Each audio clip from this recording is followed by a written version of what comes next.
Good evening, everyone. I'm Patrick from the Poison Pen Bookstore, and welcome to another of our virtual events. Today, it's a pleasure to have Joshua Hood here with us again. He's going to be talking about his latest in the Robert Ludlum series that he's doing called The Treadstone Exile. And for all of you watching on Facebook, I will be largely behind the scenes, but if you have questions for Joshua, please go ahead and send them in, and I'll pop up about halfway through with any questions. So without further ado, in this miracle of technology, we're in 3 separate locations here.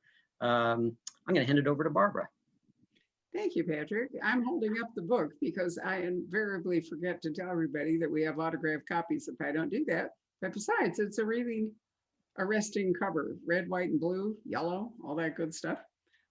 Anyway, Josh was kind enough to sign copies for us back in Tennessee and ship them out to the Poison Pen. So by all means, grab one. And in fact, Joshua joined us last year in person at the bookstore when we could still do that for the Treadwell Resurrection, which was the reboot of this franchise. So Joshua, for those who didn't get to see it, because we have a much bigger audience probably now on Zoom, tell us about the reboot. You know, how did you get into the Ludlum universe and start writing the Treadstone series? Well, it was just a happenstance that, I went to BoucherCon with a good friend, Mark Graney, and we ran across his editor, Tom Colgan at Penguin. And I was actually talking about another book that I was hoping to pitch to him. And the next thing I know, I get a call from him a week or so afterwards. And he said, "Hey, why don't you keep your schedule clear? I might have something for you. It's obviously not your book, but it'll be cool." And so it kind of snowballed from there. I really didn't know what was going on, but he asked me to wait. I'm going to wait. And then he called me one day and said, "What would you think about writing a Robert Ludlum spinoff?" And I thought it was a joke. I thought he was messing with me, and but he wasn't. And so I wrote a little synopsis and then 25-page, kind of like a tryout, and the estate liked it. And Treadstone Resurrection was born. No pun Well, intended. I have to say, yeah, Tom Colgan is interesting in that he manages several of these estate continuations of franchises from authors who are no longer with us. Your friend Mark, for example, was writing the Tom Clancy series along with The Gray Man, and now The Gray Man is at book 10, and it's Mark's 20th book. This is book 2 for you, and we've certainly seen. The Cussler franchise is different. It's managed in a different way, but I'm trying to think, is it that Clancy has 2 now? It has Jack Ryan Sr., Jack Ryan Jr., then we have the Robert Parker franchise that Ace Atkins writes, and now Mike Lupica has taken up the Jesse Stone and Sonny Randall franchise. So it's interesting. I guess it's fueled by the fact, don't you think, that fans of those series really didn't want to say goodbye to those characters, even though they had to say goodbye to the author. And that's the way I feel about it. I mean, anytime something happens, whether it's with the author or, maybe they get tired of writing the book, for me as a fan, it always feels like you're kind of you're losing almost like a family friend. It's just sad. You're like, I'm never going to read this book. And it's a wonderful way for the author's legacy to continue, but also to continue, a more modernized relationship with, a lifelong friend. I've been reading Robert Ludlum since I was in high school, and the thought of being able to, write under his name or with his estate is something that would have never even seemed feasible. And so it's just a dream come true. And Tom Colgan's the perfect man for the job. He, seems to be able to find wonderful talent and, point us in the right direction to do work that we didn't think was possible in ourselves. Well, we certainly know the Bourne franchise, from the movies. I was less familiar with the Treadwell franchise. In fact, I have to tell you, I was with the Treadwell, let me get it right, Treadwell franchise until last year when you came along. Let's see, Ludlam's been dead 20 years, I think. He died in 2001. So among the other questions I would ask you, we'll start with that, is you know, those books were written over 2 decades ago. So for you to take them up and write them today, you can't really just slot into where they left off. How have you adjusted to today's environment? Because you do have to bring him forward in order to make it work. Adam Hayes being your lead character here. Well, when Robert Ludlum first started writing, in I think it came out in 1980, the first Bourne book, those types of books weren't really popular and they weren't really done. The idea of the espionage, and you had John le Carre, other guys doing it. But for me, I've always looked at Bourne as the American James Bond. And it seemed that right off, as soon as it hit the ground, it had this effect on, the American psyche and the American culture. And so what he was dealing with at the time was in a lot of way mirroring what we were doing. Jason Bourne had come from Vietnam, and when we first meet him, he's in the midst of the Cold War, and there's a lot of parallels between what I had seen in Iraq and Afghanistan and the way the war on terror was kind of reaching its end, or whatever you want to say about that. And so I tried to take these ideas, and the modernization wasn't as hard as I imagined it was. What was easy for me was that I wasn't having to follow in Bourne's footsteps. Treadstone was a spinoff all of itself. And so for me, the hard part was researching, going back to his original books and trying to find what he'd said about Treadstone and take that to the next level. Well, it helps that you have a military background. You might tell us about it. You served, and then when you retired, if I got this right, you became what, head of a SWAT team or a sniper team or something similar? Right. I got out. I was in the 82nd Airborne. I did a tour in Iraq, a tour in Afghanistan. And I got out and joined the sheriff's department here in Memphis, Tennessee. Was able to make the SWAT team and eventually became a sniper team leader. And so luckily, a lot of the things that I write about, I kind of take little nuggets of what I've seen, and then obviously throw in the suspension of disbelief and give it some steroids and pump it up, and it seems to work. Well, there's an incredible amount of high action in this book, and super high body count. The only thing I find slightly hard to believe is that Adam Hayes just gets wounded. His physical punishment is extraordinary.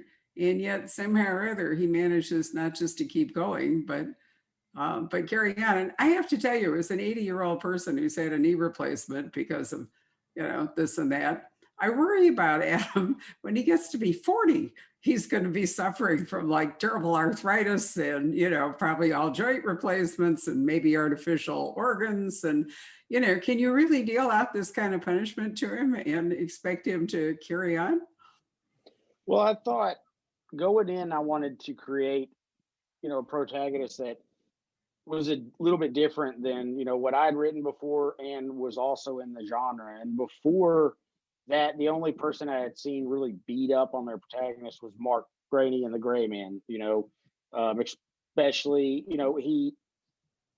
and I like that because we get this idea sometimes that they're Superman and we forget that, there's a cost for what they do, both physically, mentally, etc. And so the second part I did was, I had him have a family and he wants to kind of get away from what he's doing. But unlike Jason Bourne, who, can't remember, Adam Hayes can't forget. And so he's dealing with all these personal demons, but at the same time, he's obviously,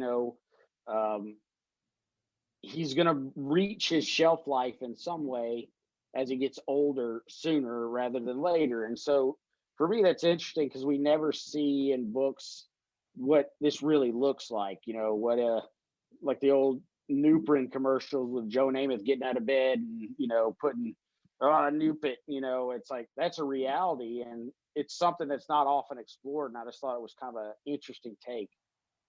Well, I think it is an interesting take, but one way you've definitely brought these books up to the present is that the triage, especially at the very end of this book, which we won't go into for spoilers, but that the medical triage wasn't going to be possible when Ludlum was writing them. I mean, he would have died, right? So you not only have different kinds of weapons. I mean, you know, there are drones and there are all kinds of interesting stuff available now. But when Ludlum than when Ludlum was writing, but you also have medical treatments and, you know, battlefield kind of triage that allows people to survive. So I did like that.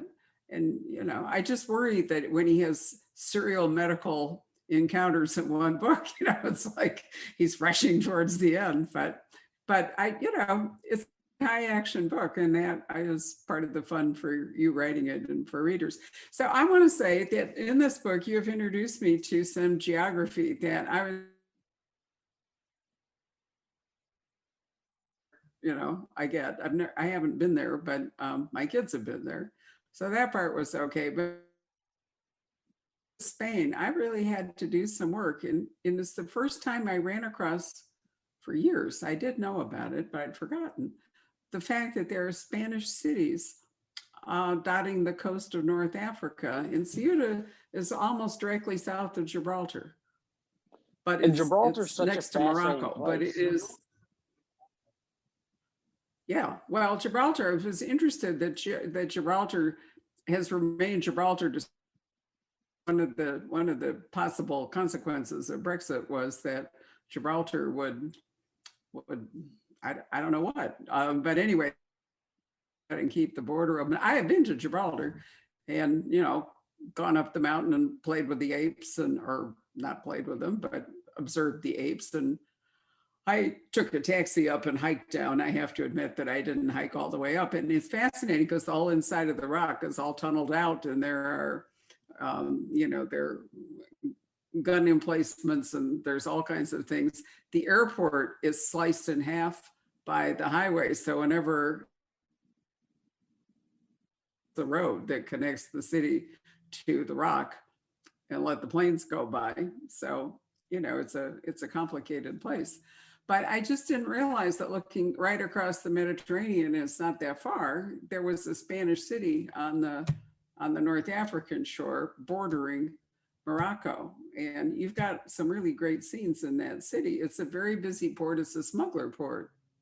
It is, and I actually ran across that in Queen of the South, and I cannot remember the author who wrote it, but it was just this wonderful book, and they talks about the smugglers. She, you know, goes from Mexico and goes over into that area and is hanging out with the smugglers, and it talks about how they're running up and down the Mediterranean, and so then that kind of piqued my interest because you know, with the Fan of Ludlum, I was also a huge fan of Clive Cussler, and I always loved his books because they would take you to places that, you know, just wonderful places, and it's always something. I grew up reading it, so it kind of stuck in that part of the, you know, the beginning creative mind. And it doesn't feel like books like that are written as much anymore. And I know I rely a lot on action and a lot of explosive, but I knew going in that I would never outthink or really outright Robert Ludlum. So I had to play up to my strengths. And one of the things that I do is like, I need a blank canvas where I can destroy a lot of things. And that area is just so interesting because it's so, um, there's just so much stuff that goes on. I read articles about it and how kids would be smuggled across the border in the back of cars, and they would find, you know, some of the immigrants tied up underneath like these Mack trucks, everybody trying to get to, you know, the continent. And plus, you go way back in history, and you know the gates of Hercules are right there, and it just felt like such an iconic place to set a book. Well, it certainly is the dramatic part of your book. I mean, there's a lot that goes on, a confrontation, a really thrilling escape by boat that doesn't look like it could possibly go whatever. And I'm glad you mentioned Clive. I mean, obviously, we really miss him since we were his Yeah. bookstore for 30 years. And Graham Brown, in fact, speaking of franchises, will join us on March 8th for the virtual book launch of his Pneumophiles continuation. I think it's the last full collaboration that one of the co-authors did with Clive. Yeah. So it's going to be a sad day as well as an interesting day. But anyway, you're right. One of the great things about Clive was he combined technology, landscape, and adventure and took you to places you wouldn't ordinarily go. So pleased that those are continuing, because I certainly learned a lot about places I might never have visited reading Clive. And cars and certainly I've now learned everything. about. Right, yeah, the cars. And well, but you know, Clive was really big on boats too. I mean, you know, you learned a lot about, and they all kept up with the technology, I think, quite well. But there's also a lot of history embedded in the Cusslers, because very often James Rollins does a good job with that. There's a connection between stuff in the past, and oftentimes, you know, Clive was in love with shipwrecks, for example. So you could do a lot, you know, with shipwrecks or hidden Nazi gold, or, you know, all kinds of good stuff. Anyway, the other stuff, I admit, Joshua, that I am not super good on African geography. So I had to look up a couple of places, and one of them is in the Côte d'Ivoire. And tell us about that. Well, Bassam. I've always wanted to write a book in Africa, and you know, as the market kind of goes, it's like no one's interested in Africa, and I saw this postcard a long time ago of Grand Bassam, and it's just, I mean, you just look at the place, and it's, once again, it's very rich, it's very indicative of the time, the place, you know, the crumbling of an empire. You know, Africa is this kind of place where, you know, the dark continent. And one of my favorite books that I read, you know, a couple times actually a year, it's Heart of Darkness, and it's a short book, you know, by Robert Conrad. But I remember the first time I read that, and I went and looked at this old map, and it just showed, you know, the world, and then Africa's just this, it just says Africa, and it's blank. And you know, nobody had been up there, and there's still places people haven't been. And it always, something about Africa is just, you know, it just always calls to me as this great adventure. And the Grand Bassam is just, you know, just seeing it, it had a feeling. And so what was hard about Corona and this thing is, like, authors can't go research. So you can't really go anywhere. So this is the first book I've ever written where I felt like I was in a vacuum. You're not getting any sensory input in. Nothing's like refilling the tank. You know, when we got last year when I got to come out there, you know, you get the sights and smells, you get the feel of the airport, you get to see people and touch people. And, you know, that for me is part and parcel of, it's the fabric of these stories we tell, the people that we run up against, you know, everything in there is based off somebody or something in one way or the other. And so for this book, I really had to kind of go back into the well and just kind of look down and be like, what experiences have I collected during my life, and what are the most vibrant and vivid, and what's something also that, like, might be a little different, that maybe people will get lost in this book and forget that, like, things kind of suck right now. Well, I have to say that every book is different according to the reader. I mean, you bring your own experience and your own thoughts, whatever it is, to the book. Now, when I was reading about Grand, I was taken back to my visit to Maputo, Mozambique, which was also part of French Africa, their colonies there. And Maputo is honestly like a cesspit. I was just horrified at the miserable shape it's in. It reminded me of many parts of Myanmar. We took a trip from Mandalay down to Yangon. Thank God. I think it might have been I don't remember 12. Anyway, Sue was still in lockup. So it was before the military let her out and she took over.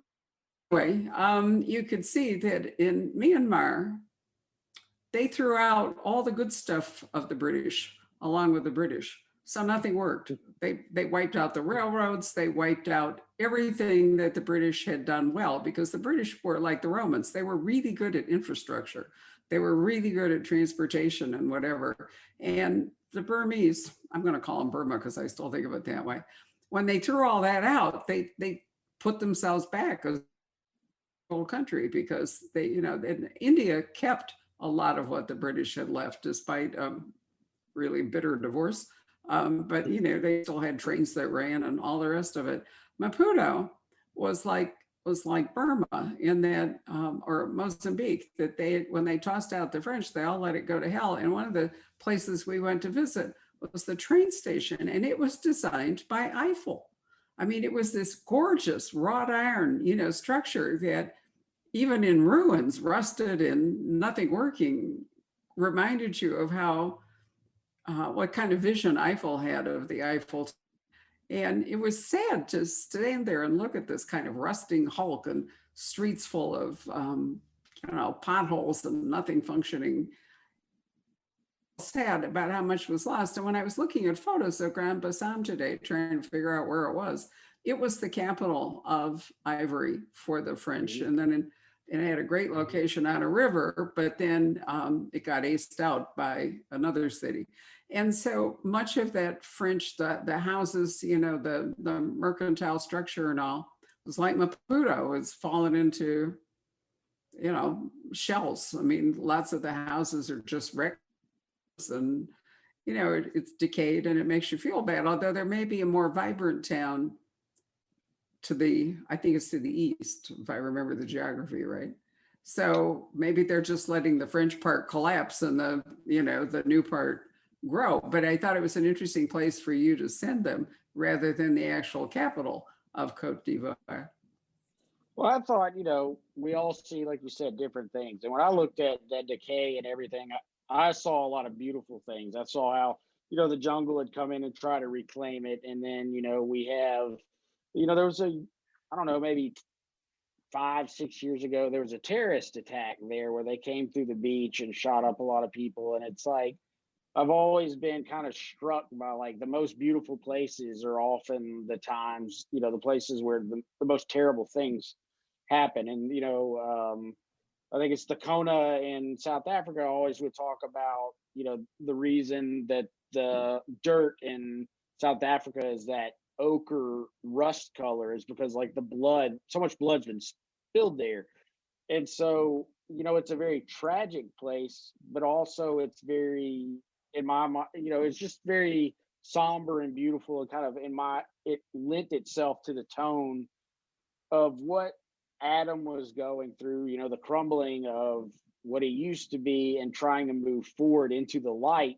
But no matter how he, tries to get to that light, there's these forces that keep dropping him back and pulling him back. And so what I was trying to do with his journey through there is that, he wants to leave the darkness and shadow behind, but when he tries to do something good for somebody, it just totally backfires on him. And so it brings the question, can we change? Can the leopard, change its spots? And I think that's a question that, like, all of us want to know. Well, there is something evocative and really beautiful about runes. I'm certainly not denying that. Oh, yeah. Let's move on to Uganda, because there's also, you have big scenes in Uganda. So you're continuing on down the coast, because once again, I had to look it up. I've been to Namibia, but I haven't been to Uganda, which is, I've got it right, is right north of Namibia. And once again, that was just, honestly, when I first started researching, I wanted to put it in Africa. I wanted to start in Grand Bassam. And then I try to think, like, how would someone make a journey if they were going from A to B? And then I started just researching, and I was looking, I looked at it kind of like somebody that's filming an advanced scout for a movie. I wanted to find, these places that kind of stood out. And Angola, was another one that, and Luanda, how they've changed, the, the, the front of it, it's this big city, but, the waterfront looks good, and then you begin to move back and it starts to get cruddier and cruddier and cruddier. And one I couldn't find a way to put it into the book, but they have this city that the Chinese made for them that's totally built, but it's totally abandoned. And Hmm. it's just interesting to me, the juxtaposition between that and what's going on there with Adam, and then what you have, the opulence that you have back in the United States, and these people that are kind of calling the shots in, the comfort of these nice buildings and nice cars and nice, brownstones and all that thing. It just seems that's kind of like the way it goes sometimes. I need to correct myself. I said Uganda, but what I really meant was Luanda, Angola. So you got it right. I knew what you meant. Sorry. I was just, I was, I was like, dang. I know you know what I meant, but but Uganda. You had me wondering. I was like, damn, did I No. write something in Uganda? no, my fault. I just mixed up the names. No, definitely Angola, which is in fact north of Namibia, and Luanda. So, I did really the touring about, but basically, I mean, I don't know if you read Greg Hurwitz, but he has a character called Orphan X, and Orphan X was taken as a child from a foster home and put into a training program so he could become sort of a license to kill. I mean, it's like 007 American style, as part of kind of a black ops, or at least off the books American deal. And I thought of him when we're looking at Adam, because Adam too was taken and rigorously trained to be an assassin.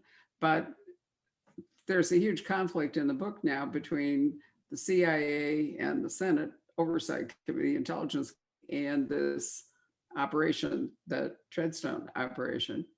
And that's a big part of the tension going on, is that Adam, who would really like to quit being a hitman and not kill people, but he needs to be deprogrammed in order to do that. And then what's going on at the Treadwell Agency and his superior, and what's going on over here in the Senate Intelligence Committee and the CIA. So do you think that most of these books that posit some kind of off the books operation end up with a conflict between the visible and legitimate arm of the government, the intelligence operations, and the ones that are not so visible?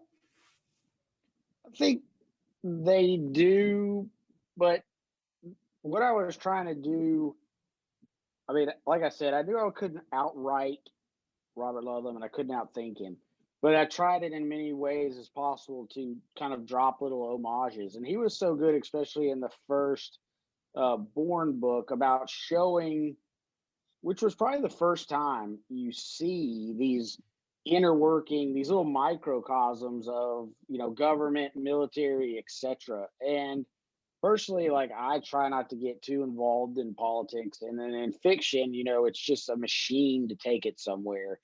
But with the limited, with what I had on hand, it has his name on there in big letters, and he was such, a force on me as I read his books early, and then, now writing under his estate, that I wanted to kind of make it as clear as possible that, like, I'm not treading on his territory. I'm not, I'm taking these things that he's created and I'm blending myself with it and the things that I do well and the newness of these characters, but I want them to remain as true as possible to the visions that I believe he put down in the books. And so, these machinations behind the scenes and stuff like that, he was just so good at it. And so I felt that, if a reader picked this book up and they saw his name on it and you didn't have some sort of, behind the curtain political intrigue, they might feel kind of cheated, like they were lied to. Like this has nothing to do with Robert Ludlum.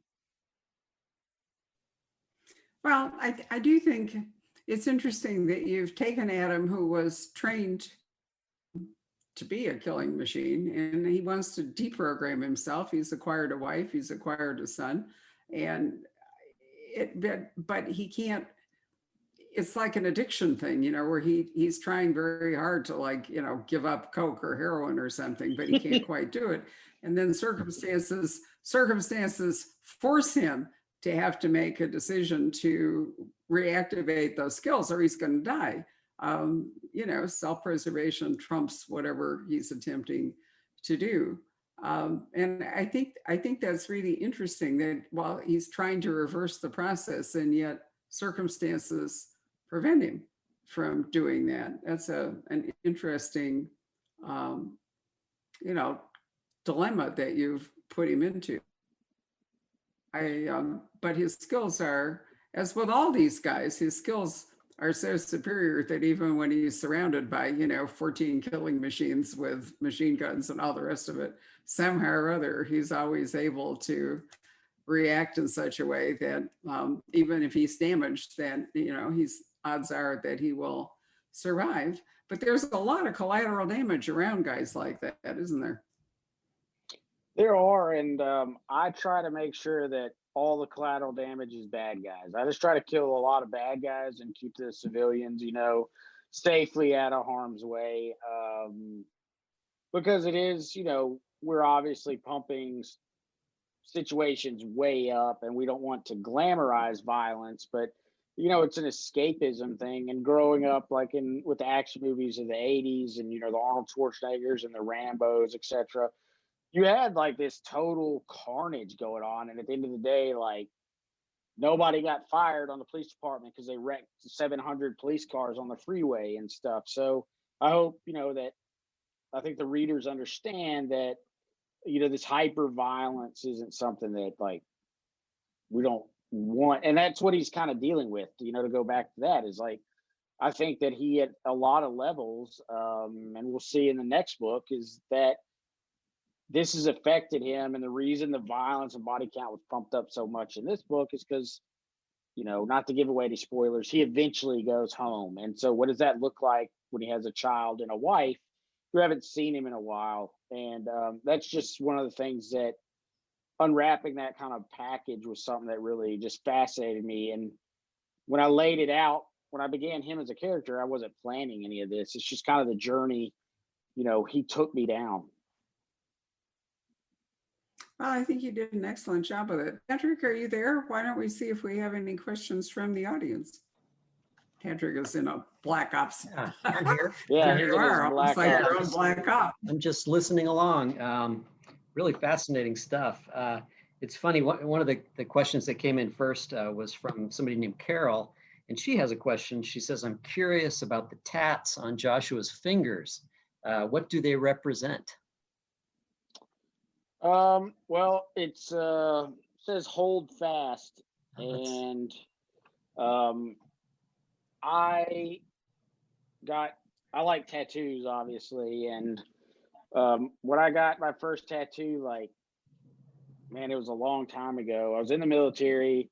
I kind of knew I wanted to be an author. And I made a promise to myself that, hey, if you ever become a full-time author, you're going to get your knuckles tattooed. And people like, well, that makes no sense. But they call knuckle tats career killers because you can't really ever get a job. And so It used to be neck tats. Yeah, well, and now those are really commonplace. So my approach to staying true to the craft and the books and what I'm doing is kind of like Cortez's when he landed. And it's like, we're going to burn these boats. Probably doesn't make a lot of sense, but Hold Fast was one of the first tattoos, literally, that came from Captain Cook and those guys. And the deckhands would get it to remind themselves, like almost like a totem, that when we're up in the rigging, you got to hold on. So if the storm blows, it won't blow you off. And my wife's like, why would they need to remember that? But I tell her, it was something, tattoos to me and other people, they represent something deeper. And so for me, it was I've been blessed to come to this level, and I got these tattoos to remind myself that, you know, you have to hold fast to this dream that I've always had, but that you can't ever let up. You always got to come to a book, making sure that the book you're writing is better than the book you just wrote. I have a question for you. I was reading on your website a little bit, just a little bit about your background, which is very impressive. And I was intrigued by one detail that you said that you quit the SWAT team and law enforcement, and by extension, I'm assuming all high risk activities the day your son was born. How is that? Have you been able to channel all those impulses into fiction? Is that how you've managed that? Well, I joined the military when I got out of college. So that was 2003. And so he was born in 2017. And so, like Adam Hayes, you know, I've been carrying a sword for a long time. And like Adam Hayes, when I wake up in the morning, my knees hurt. And I was actually asking Brad Taylor the other day, like, how bad does a knee replacement really hurt? Because I might be getting around there. And he's like, don't do it. But for me, it was never like this. I was never an adrenaline junkie. It was just that I'd gotten a degree in creative writing, and what are you going to do with that? And so I joined the military. And after that, like, I guess I became very good at making, you know, small rocks from big rocks. And so it was just kind of like you go through with a specific skill set that doesn't have that many applications.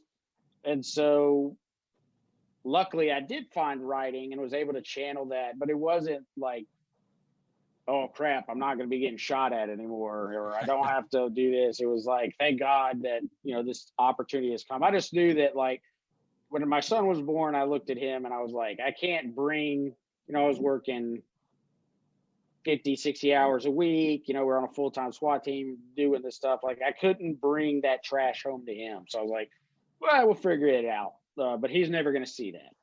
And he's never going to go in the military. He's going to be a dentist. Really? I don't know, but he's going to have a real job. Ignore Brad Taylor. Right. I'm going to tell you to ignore Brad. We had this discussion. My knee replacement, I absolutely love it. They do a Really? wonderful job now, and they're improving the technology. But I had mine done in 2012, and Patrick will tell you that I'm able to run around, you know, just fine. Where I was really in pain for a long time. Most people put it off too long and suffer unnecessary pain. Right. Well, Brad's been having me sweating. Better to just go on and do it. I'll just go like, really, how bad was it again? And then he's like, oh, it's bad. And I'm like, oh God, I'll just grit it out for a little bit longer. You know, because I was in the 82nd Airborne. I jumped out of a lot of planes, and like Adam Hayes, like, your body's not meant for that type of stuff. So now I got, you know, disc issues. I got knee issues. I'm like 41 years old, and I feel like, you know, getting out of bed takes, you know, it's like you have conversations with yourself now when you sit down. It's like, oh God, should I do this? And like, that never used to happen. I have a question for you. Involuntary. Yeah. Well, You I mean, look at mentioned- me. I should be an example to you. Yeah, she's I'm gonna have bionic. to. I need to be Question bionic. for you. You mentioned a little while ago that one of your favorite kind of works of literature was The Heart of Darkness. And you said Robert Conrad, which is kind of a funny Freudian slip, because I was thinking of Baba Black Sheep, Joseph Conrad. That's, yeah. But what I was going to ask you is that's a really interesting about, you know, the dangers of going native, you know, in that story. You know, Kurtz kind of goes in, you know, the ultimate soldier fighting machine, and he loses it along the way. And I'm sure you've seen or you've heard of examples, maybe not quite that dramatic, but of examples of soldiers kind of going native, as it were. Well, my first book, Clear by Fire, I wouldn't say I ripped it off, but there's Colonel Barnes, who plays, you know, the central antagonist.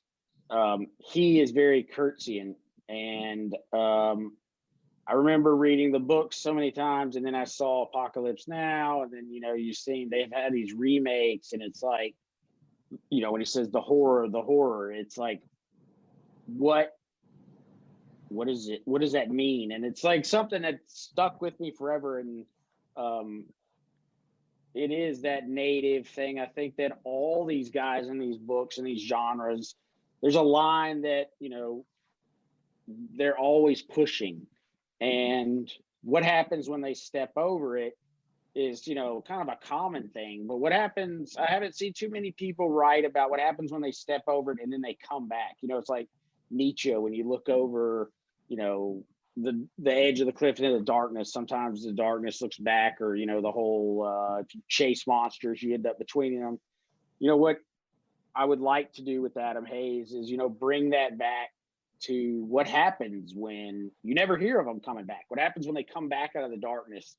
Do they bring it with them, or are they able to get rid of it? Right. I mean, that's a common kind of hero's journey sort of motif, isn't it?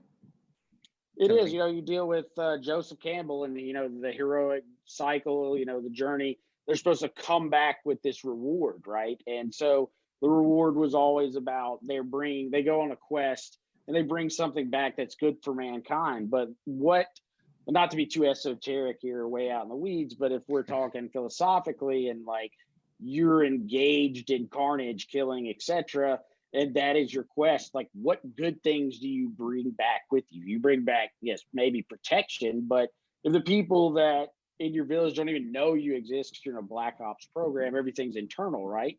And so, we have an epidemic within, the veteran community of suicide and everything. And I hope that people that read these books can see that I was a veteran and I'm trying to deal with issues in myself, but also within the community that, just because you've done something or you've seen the elephant or you've been touched by the evil, that doesn't mean you're always going to be that way. And that's kind of what Hayes is dealing with when, these guys keep saying, well, you're a killer, you're always going to be a killer. And I don't want to agree with that.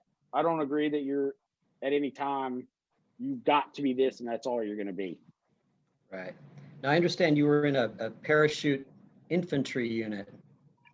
Mm-hmm. So you have a lot of experience jumping out of planes and all that. Well, I have a lot of experience falling out of planes, and it's they don't tell you the reality when you sign up for it. Wow. Yeah, it's like a lawn dart. Right, like knee replacements waiting for you. Yeah. Do you know, Patrick, you and Josh have inspired me. You've inspired me with a thought, which is, there's a lot of books and so forth about the British out in their outposts of empire in Africa, but also in India and so forth, and how they held the line with these British rituals, where they would dine, in the jungle formally, and they would wear their uniforms, and, there were prohibitions against mixing with the natives and all the rest of it. And I'm listening to that. I'm wondering if in a way that was a recognition, that they would hold people to, to who they were, so to speak, by that, try to fence them in a little bit from becoming too wild or too savage or whatever it is. This is an unformulated thought that just kind of perked up when you were talking about that. It makes sense. I read a book once and listened to a guy talking about standards that are in the military. And like once one standard begins to falter, you have a breakdown of discipline. And the thing he spoke about was like why everybody in the military has to shave every morning. They were talking about the American military versus the Russians when they were in Chechnya. And in Chechnya and Afghanistan, when the Russians were there, discipline would start to erode. But in American army, that's not acceptable. You always shave. You see the movies like Band of Brothers where they're freezing and they're like kink, kink, kink, like getting the cold water and shaving. And it's not because you're shaving to shave. It's because you're shaving because that is what you do. And you always do that. And if you continue with these standards and rules that are always held up, no matter, even if you're in the middle of, Zaire, wearing, a wool red coat and a pith helmet, it better look good and those buttons better be shined or, you're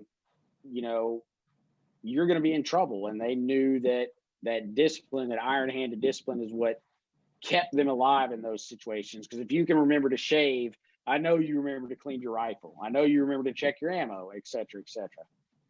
Well, I'm sure you're right that part of it is discipline, but I also wonder if maintaining a layer of civility, is their way of keeping people from giving into their animal side too far.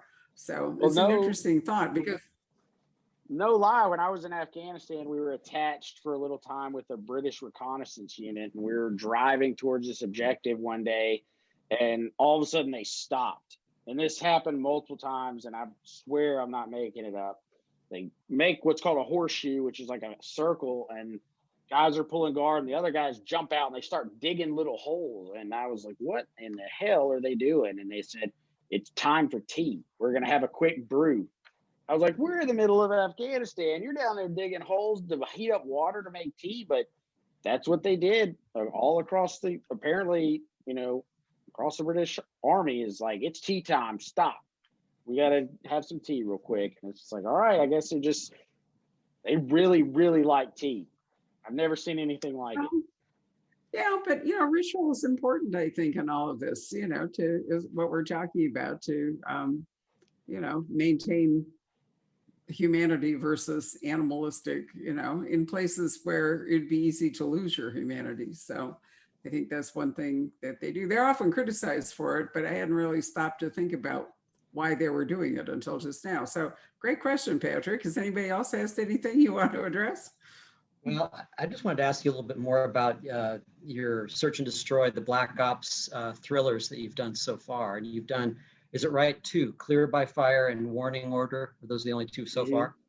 I mean, are you going to be continuing that along with the Ludlums or no?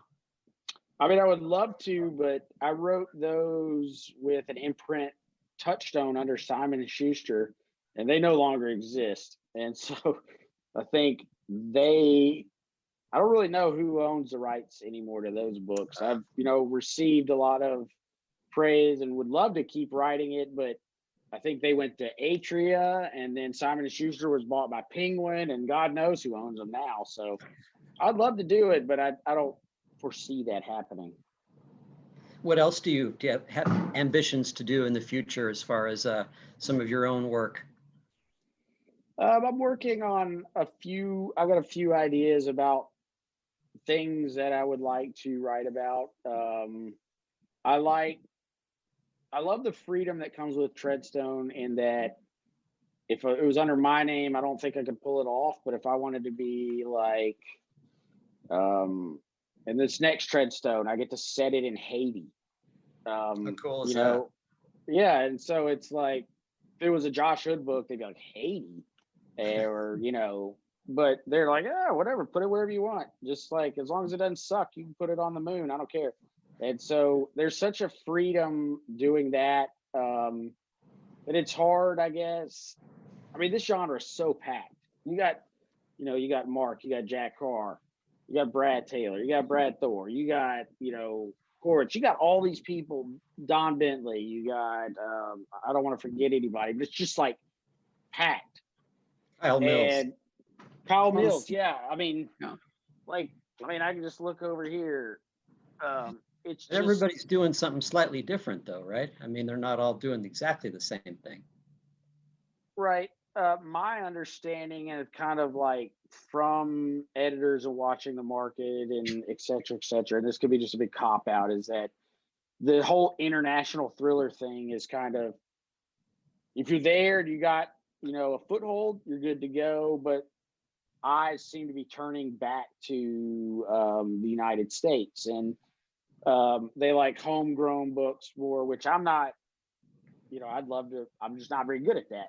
And one of the reasons I write and the reasons I was drawn to, Clive Cussler, et cetera, is because they take you on these journeys to places that you'd never, a lot of places I didn't know existed, but B, like, you're not going to get to go there if you're like setting a book in Peoria. And, it's like, we're talking about Burma. We talk about these other places, these old, names, like they evoke images, think about Singapore, you think about the Ivory Coast, you think about wherever, Madagascar, like all of them evoke this, this sense of adventure, which I think goes hand in hand with what we're trying to do. We're trying to create this escapism. But like, I don't understand why you'd want to write a book in the States, because it's like, why would I want to write a book about my character doing the taxes? Like, I don't like doing taxes. That bums me out. I want to go to someplace cool. I want to read a book. I want it to be in someplace cool. And so a Memphis crime novel would be pretty kick-ass if you did it right. it would be. The only problem, I was a cop here for 9 years. So it's like, Okay. there's cases that are still open, and there's, you start doing things, and they're like, hey man, did this really happen? They don't understand fiction. So there's a lot of opportunities I have. I've there's so many supportive people, you guys, so many supportive authors. There's just so many ideas going around. It's kind of, my thought is, I've got a couple book ideas, but it's like, who do I want to spend the next couple years writing about? Like, he better be a really cool dude. Why don't you just enjoy writing Ludlum for the moment and Yeah. That's what see I'm where it doing. takes you? That's what I'm doing. And it's a lot to take in, because really the sky's the limit with Treadstone, because everybody at Penguin is just so supportive. And honestly, when I got this, I said it was like, I felt like I was getting the keys to Robert Ludlum's Bentley. And the red carpet has been rolled out, and it's like, what do you want to write? And I was like, well, I really like this red carpet. If I put Josh Hood on the name, like, I don't think this red carpet's going to be here anymore. And so I want to do this very, very well. And I think the best way to do it is to stay focused for right now. See what happens in the future. Is there a Bible that you have to adhere to for this particular world? No. Wow. And that's the other reason that I like being here, is because it's kind of like the house that I built. They're just like, hey, do your thing. And, Tom Colgan and everybody over at Penguin, they give you so much freedom. They give you so much creativity. Like, Tom's not just an editor, and those other guys, they're not, even the audio guys, even some of the copy editors, like, they put stuff in there that, like, I'm like, how, like, you wrote in this scene that, he gets up and he sees his shadow. Well, it's this time in, Africa right now. And you say it's this month. So the sun would be over here. So his shadow would, and you're like, how do you know that? You sat there and Googled this. And so, they really just push me. I think this is the best book I've ever written so far. And it's because of the team that surrounds me, the editors that I've been working with, the other authors that are just kind of pushing me to keep up with the pack. That's a very good analogy, keeping up with the pack. It kind of applies. I'm trying. I can only ride Mark's coattails for so long before he kicks me off. Well, Mark should be a really good example for you. He really will. Patrick, anything else? Yeah, I have a question from a gentleman named Tom, who says, what else is Josh reading? I am currently, Tom, reading Relentless, which is a very fascinating and action-packed book by Mark Rainey. And I actually wasn't sure. This book has kind of blown my mind a little bit, because he did something very interesting with the last one, where he kind of did this really, really, he took a risk and went third person. With this one, Court Gentry is really, I mean, he's hammering this guy. And so I actually called him, I texted him yesterday, and I was like, you're still writing these books, right? Like, yeah. And why? And I was like, because it looks like he's going to die. And I'm only halfway through, so I'm still trying to get through it to see how he's going to get out of it. But listen, no spoilers, because we're going to actually launch Mark and Relentless. We're looking to February 15th, right? So don't you spoil it. For those who are fans of the genre, Mark will be with us on February 15th to kick promotion for Relentless, and we're very excited about it. We're very pleased, in fact, that Mark has been with us for all of his books. So that's a long relationship. Anything else there, Patrick? I don't see anything. Nope, that's about it. A lot of people watching, but there are silent. The internet tonight. Yeah. Well, in that case, Joshua, it's been really fun to reconnect with you. We've only had one live event together under our belts, but I hope that by the time we get to your next book, you'll be able to come back and see us, which is always fun. But meantime, for those of you that have been listening, I want to remind you, A, that we have autographed copies, and there we go, hold the book up again. I always have trouble with this. There we are. And B, it's a wonderful tour. You get to go to 4 or 5 places that you might never think about going to. The Seychelles, to Spain, I'll get it right this time, Angola, and also the Ivory Coast, not to mention some scenes back in Washington, D.C., which almost seems more exciting than other places recently. So there we are. Anyway, for you missing travel, it's a great opportunity to do some. Thanks very much, Josh, for joining us. Patrick, thanks for your, as always, sterling job in moderating all of these. And Problem. we'll see you all Great to soon. see you again, Josh. Best of luck with the book. Thank you You very bet. much, and All right. always a pleasure to be here. All right. Good night, everybody. Enjoy the rest of your evening. Hello. We hope you're enjoying our programs and podcasts with authors. We'd like to expand them, and your help would be appreciated. Please make a donation at poisonedpenfoundation.org. 100% of the proceeds will go to help connect authors with readers in this difficult time. Thank you.